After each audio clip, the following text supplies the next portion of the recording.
Poppy Playtime chapter 4।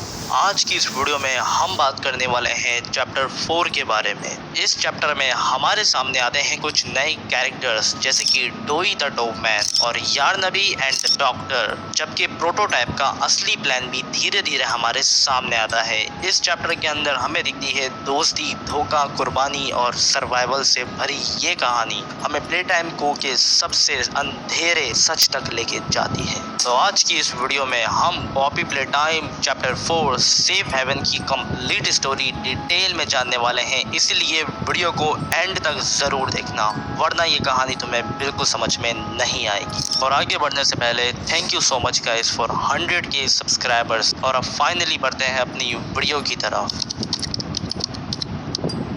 सबसे पहले मैं बात करना चाहूँगा डोई द डोगमैन के बारे में, जो कि इस चैप्टर का मेन एंटेगनिस्ट है।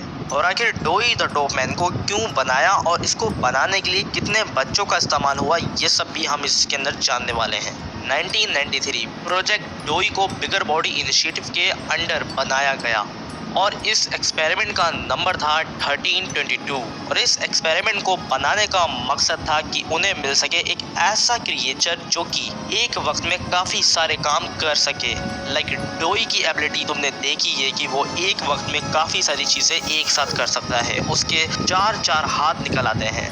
डोई काफ़ी आसानी से दीवारों के आर पार भी जा सकता है अपने क्ले लाइक बॉडी स्ट्रक्चर के थ्रू, और यही चीज़ डोई को स्पेशल बनाती है इन सभी एक्सपेरिमेंट से। और प्रोजेक्ट डोई की एक खासियत और थी, इस बार ये कुछ नया करने वाले थे। मतलब ये हमेशा की तरह सिर्फ एक ही बच्चे से एक्सपेरिमेंट बनाते थे, लेकिन इस बार इन्होंने 3 बच्चों को कंबाइन करके एक अलग एक्सपेरिमेंट बनाया जिसे उन्होंने बुलाया प्रोजेक्ट डोई।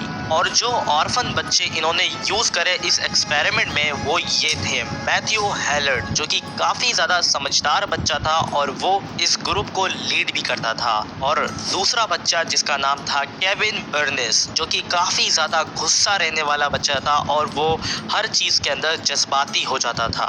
और तीसरा और आखिरी बच्चा जो कि था जैक आयर्स, जो कि काफ़ी ज़्यादा खुश रहने वाला बच्चा था और वो मस्ती भी करता था काफ़ी। और यही रीज़न है जब हम डोई की पर्सनैलिटी को देखते हैं तो हमें उसके अंदर 3 डिफरेंट पर्सनैलिटीज़ दिखती हैं। लाइक एक पर्सनैलिटी ऐसी जिसके अंदर वो बहुत ज़्यादा समझदार बिहेव करता है, और एक ऐसी पर्सनैलिटी जिसके अंदर वो काफ़ी चाइल्डिश बिहेव करता है, और तीसरी उसकी सबसे ज़्यादा खतरनाक पर्सनैलिटी जो कि है उसका रेज। वो बहुत ज़्यादा गुस्से में हो जाता है, इतना गुस्से में कि वो अपने फ्रेंड्स को भी हर्ट कर सकता है उस गुस्से के अंदर। द आवर ऑफ जॉय के अंदर जहाँ पर प्रोटोटाइप ने पूरी फैक्ट्री के अंदर तबाही मचा रखी थी, वहाँ पर प्रोटोटाइप ने सभी एक्सपेरिमेंट्स को अपना गुलाम बनाना चाहा, लेकिन डोई के साथ बाकी और भी एक्सपेरिमेंट्स खड़े हो गए और वो प्रोटोटाइप के सामने झुकने से रुक गए और वो डोई का साथ देने लगे और डोई उनका लीडर बन गया। उसके बाद डोई ने बनाई एक ऐसी जगह जो कि थी सेफ हेवन, और जैसा इस जगह का नाम है वैसे ही ये जगह थी। यहाँ पर प्रोटोटाइप और अदर बुरे एक्सपेरिमेंट्स नहीं आ सकते थे क्योंकि ये हाईली सिक्योर्ड जगह थी जो कि 45 वॉल से सिक्योर्ड थी। और द आवर ऑफ जॉय से लेकर अब तक 2005 तक, जब तक प्लेयर इस फैक्ट्री में नहीं आ गया था, तब तक डोई ने अपने सभी फ्रेंड्स और अलाइज की हिफाजत की। और अब बात करते हैं पॉपी प्लेटाइम चैप्टर 4 की स्टोरी के बारे में, जहां पर हमने लास्ट टाइम देखा था कि किसी मिसी हमारा ऊपर वेट कर रही थी और हम नीचे सेफ हेवन में जा रहे थे अपने लिए दोस्त इकट्ठा करने, ताकि वो हमारे लिए प्रोटोटाइप से लड़ सके। इस बीच हमारे साथ पॉपी होती है और हम लोग नीचे जा ही रहे होते हैं, तभी ऊपर से किसी मिसी की चीखने की आवाज़ आती है।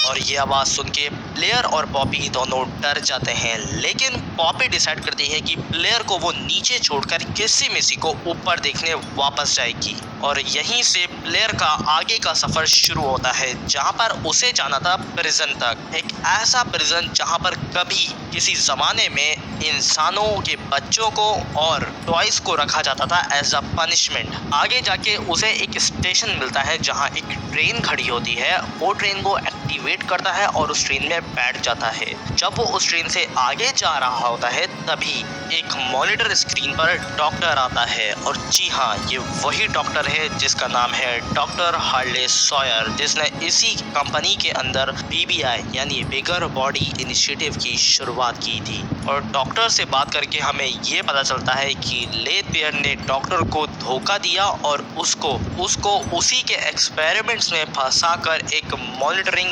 कंप्यूटर ब्रेन बना दिया। और उसके बाद हमें ये भी पता चलता है कि डॉक्टर हमें स्टार्टिंग से देख रहा था, वो हमारी हर एक हरकत को नोट कर रहा था। जैसे हमने चैप्टर 1 के अंदर हगी वगी को मारा, फिर उसके बाद मॉमी लॉन्गलेग्स को मारा और कैटनैप को भी मारा, इसीलिए डॉक्टर हमसे थोड़ा डर रहा था, इसीलिए वो हम पर पूरे टाइम नजर रखा हुआ था। इसके बाद हम लोग प्रिजन पहुंचते हैं और वहां पर डॉक्टर ने अपने ही एक्सपेरिमेंट्स हम पर छोड़ दिए ताकि हमें वो डिस्ट्रैक्ट कर सके और हम आगे ना बढ़ सकें। लेकिन प्लेयर उन सभी एक्सपेरिमेंट्स को डॉज करता है और एक डेड एम्प्लॉय से रेड हैंड को रिकवर कर लेता है। और यहाँ पर वो स्कैनिंग प्रोसेस से गुजरता हुआ प्रिजन के थोड़ा और नीचे चले जाता है, जहाँ पर उसे एक ऑब्जर्वेशन रूम मिलता है। और उस ऑब्जर्वेशन रूम में इंट्रोड्यूस होता है डॉक्टर का एक और नया एक्सपेरिमेंट, जिसको वो नाम देता है यारनबी। और यारनबी को वो हम पर छोड़ देता है हमें डिस्ट्रैक्ट करने के लिए। उसके बाद यारनबी पूरे टाइम हमारा पीछा करता है और आखिर में एक चेस सीन स्टार्ट होता है, जहां पर हमें यारनबी से बचकर भागना था।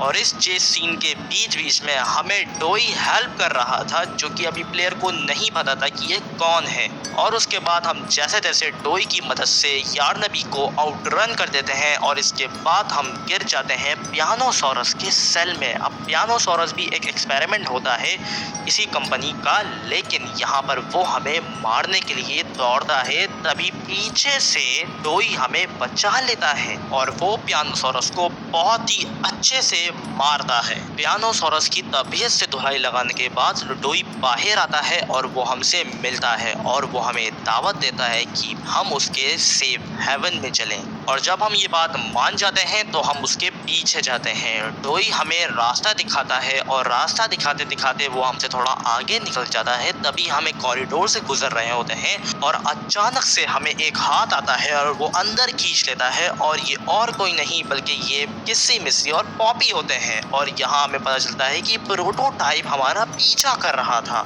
और किसी मिसी और पॉपी ने हमें बचा लिया।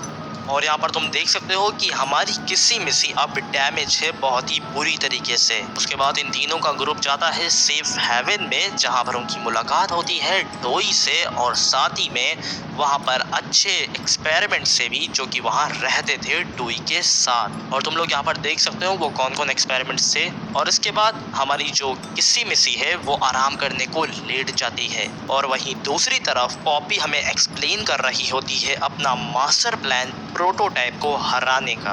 और पॉपी हमें बताती है कि अभी भी यहाँ पर ऑर्फन्स बच्चे जिंदा हैं और उन्हें टॉयज ने मारा नहीं बल्कि पकड़ लिया। और बाद में आउट ऑफ जॉय के बाद प्रोटोटाइप ने उन सभी बच्चों को हाइबरनेट कर दिया लैब्स के अंदर। और इसीलिए पॉपी चाहती थी कि वो उन सभी बच्चों को बचा ले और साथ में इस पूरी फैक्ट्री को उड़ा दे प्रोटोटाइप के साथ में। और ऐसा करने के लिए हमें करना था कि हम इस पूरी फैक्ट्री के अंदर रेड स्मोक को डिप्लॉय कर दें और ओल्ड माइनिंग चार्जेस से इस पूरी फैक्ट्री को प्रोटोटाइप के साथ में ही उड़ा दें। लेकिन डोई इस प्लान से नाखुश हो जाता है और डोई कहता है कि इससे बाकी के जो नॉन एग्रेसिव टॉयज हैं वो भी डैमेज होंगे और उनको भी खोने का खतरा बढ़ जाएगा। इसलिए डोई नहीं चाहता था कि इस फैक्ट्री को उड़ाया जाए, बल्कि वो चाहता था कि प्रोटोटाइप को एक दूसरे अल्टरनेटिव तरीके से मार दिया जाए। इसके बाद डोई हमसे कहता है कि पॉपी के प्लान को आगे बढ़ाने से पहले हम उसके लिए ओमनी हैंड को लेकर आए ताकि वो ये जनरेटर को रिपेयर कर पाए और ओमनी हैंड से हम इस फैक्ट्री की लगभग सभी चीज़ों को इस्तेमाल कर सकते हैं। और ओमनी हैंड को कंप्लीट करने के लिए हमें चाहिए एक चिप और रेड हैंड, और वो चिप मिलेगी हमें डॉक्टर के पास। बेसिकली हमें डॉक्टर के पास जाना है और उसके कंप्यूटर से उस चिप को निकाल लेना है। उसको कंबाइन करने के बाद हमें मिलेगा ओमनी हैंड। इसके बाद प्लेयर निकल जाता है ओमनी हैंड को लाने के लिए। बीच रास्ते में उसकी मुलाकात होती है फिर से यारनबी से, और यारनबी इस बार भी उसको चेस करता है, लेकिन इस बार प्लेयर उसको लावा में गिराकर बहुत ही खतरनाक मौत दे देता है। साथ में डॉक्टर एक और एक्सपेरिमेंट्स छोड़ता है प्लेयर के ऊपर जिसका नाम होता है बाबा चॉप, और इसको भी आउटरन करके प्लेयर फाइनली पहुंच जाता है डॉक्टर के पास, और यहाँ उसकी मुलाकात होती है डॉक्टर से। और यहाँ प्लेयर को पता चलता है कि डॉक्टर ने अपने ही जैसे बहुत सारे क्लोन्स बना रखे हैं, और उसके बाद प्लेयर उन सभी को हरा देता है और डॉक्टर के कंप्यूटर से उस चिप को निकाल लेता है। और आखिर में जब डॉक्टर अपने सभी क्लोन्स को कमांड देता है तो डॉक्टर का सिस्टम ओवरलोड होने की वजह से फट जाता है। इसके बाद प्लेयर बनाता है ओमनी हैंड को, और ओमनी हैंड को बनाने के बाद वो जाता है सेफ हेवन पर डोई से मिलने। उसके बाद जब हम डोई के पास जाते हैं तो वहाँ हमें डोई बोलता है कि तुम्हें इस जनरेटर को रिपेयर करना होगा, लेकिन इसी बीच ऑली की कॉल हमें आती है और ऑली हमें बोलता है कि प्रोटोटाइप सेफ हेवन के बाहर पहुँच गया है। इसलिए पॉपी डोई को भेजती है और वो कहती है कि तुम प्रोटोटाइप को डिस्ट्रैक्ट करो, और डोई वहाँ से चला जाता है और ऑली हमारी हेल्प करता है इस जनरेटर को रिपेयर करने के लिए। और जब जनरेटर रिपेयर हो जाता है तो पॉपी डोई का वेट करती है। जब डोई नहीं आता तो पॉपी अपने प्लान को कैरी आउट करने का बोल देती है प्लेयर को, इसीलिए वो जाते हैं फाउंडेशन और वहाँ जाकर सभी रेड स्मोक को फाउंडेशन में डिप्लॉय कर देते हैं, और उसके बाद वो वहाँ पर माइंस लगा देते हैं। इसके बाद जब प्लेयर वापस सेफ हेवन पर लौट रहा था उसे बीच रास्ते में डोई मिलता है, और अचानक से सेफ हेवन में धमाका हो जाता है, और इस धमाके के बाद डोई पूरी तरीके से टूट जाता है। उसके सभी फ्रेंड्स इस धमाके के अंदर मारे जा चुके थे, और जैसा मैंने तुम्हें बताया था कि डोई 3 बच्चों को मिलाकर बना था, इसीलिए अब तक डोई की अच्छी पर्सनैलिटी ही हमें दिख रही थी, लेकिन अब डोई की वो बैड पर्सनैलिटी, वो एंगर वाली पर्सनैलिटी हमें दिखने लग जाती है, और डोई यहाँ पर पूरी तरीके से आउट ऑफ कंट्रोल हो जाता है और वो एक अलग ही क्रिएचर के अंदर बदल जाता है। और वो इस धमाके का पूरा ब्लेम प्लेयर को दे देता है, और वो प्लेयर की जान के पीछे पड़ जाता है। और यहाँ पर हमारी फाइनल बॉस फाइट स्टार्ट होती है, जहाँ पर हमें डोई से बचकर निकलना था और डोई को यहाँ पर हमें फिनिश करना था। बीच रास्ते में हम डोई को जमा भी देते हैं और उसे एक आरी से काट देते हैं, लेकिन यहाँ भी डोई को कोई फर्क नहीं पड़ता और हमारे पीछे तक आता रहता है। और इसके बाद हम एक माइनिंग मशीन के पास जाते हैं, जहाँ पर डोई को हम फंसाकर एक माइनिंग मशीन से उसे बुरी तरीके से कुचल देते हैं, जहाँ पर डोई का काम तमाम हो जाता है। इसके बाद हम लोग ढूंढने की कोशिश करते हैं हमारे फ्रेंड्स को, जहाँ पर हमें मिलती है पॉपी और किसी मिसी साथ में। और इसके बाद पॉपी कॉल करती है ऑली को, और वो ऑली से पूछ रही होती है कि अब आप आगे क्या करें। तभी हमें रिवील होता है कि ऑली असल में ऑली नहीं है, मतलब ऑली ही प्रोटोटाइप था, और वो इतने टाइम से हमें बेवकूफ़ बना रहा था अपनी पुरानी आइडेंटिटी से। यहाँ पर प्लेयर और पॉपी को नहीं पता था कि ऑली असल में प्रोटोटाइप है। और उसके बाद प्रोटोटाइप पॉपी को धमकी देता है कि तुझे मैं उसी केस में डाल दूंगा जहाँ पर तू पहले थी, और प्लेयर ने उसे आज़ाद किया था। इतना सुनते ही पॉपी बहुत ज़्यादा डर जाती है और वो वहाँ से भाग जाती है। हमें यहाँ पर एक चीज़ और रिवील होती है कि यहाँ पर प्रोटोटाइप ने माइंस लगा रखी थी, और किसी मिसी टाइम पर ही हमें बचा लेती है, और यहाँ पर किसी मिसी का एक हाथ ही डैमेज हो जाता है बुरी तरीके से। इसके बाद प्लेयर नीचे लैब्स में गिर जाता है, और आँख खुलने पर प्लेयर को मिलती है सामने लैब्स, और जब प्लेयर उसको एक्सप्लोर करता है तो उसे वहाँ दिखते हैं पॉपी फ्लावर्स जो कि उगाए जा रहे थे वहाँ पर।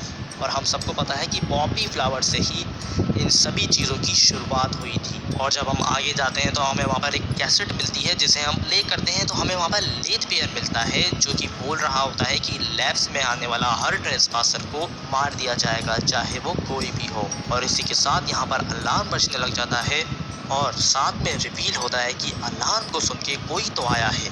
और आखिर ये कौन है? ये है हमारा हगी वगी, जो कि अभी भी जिंदा था।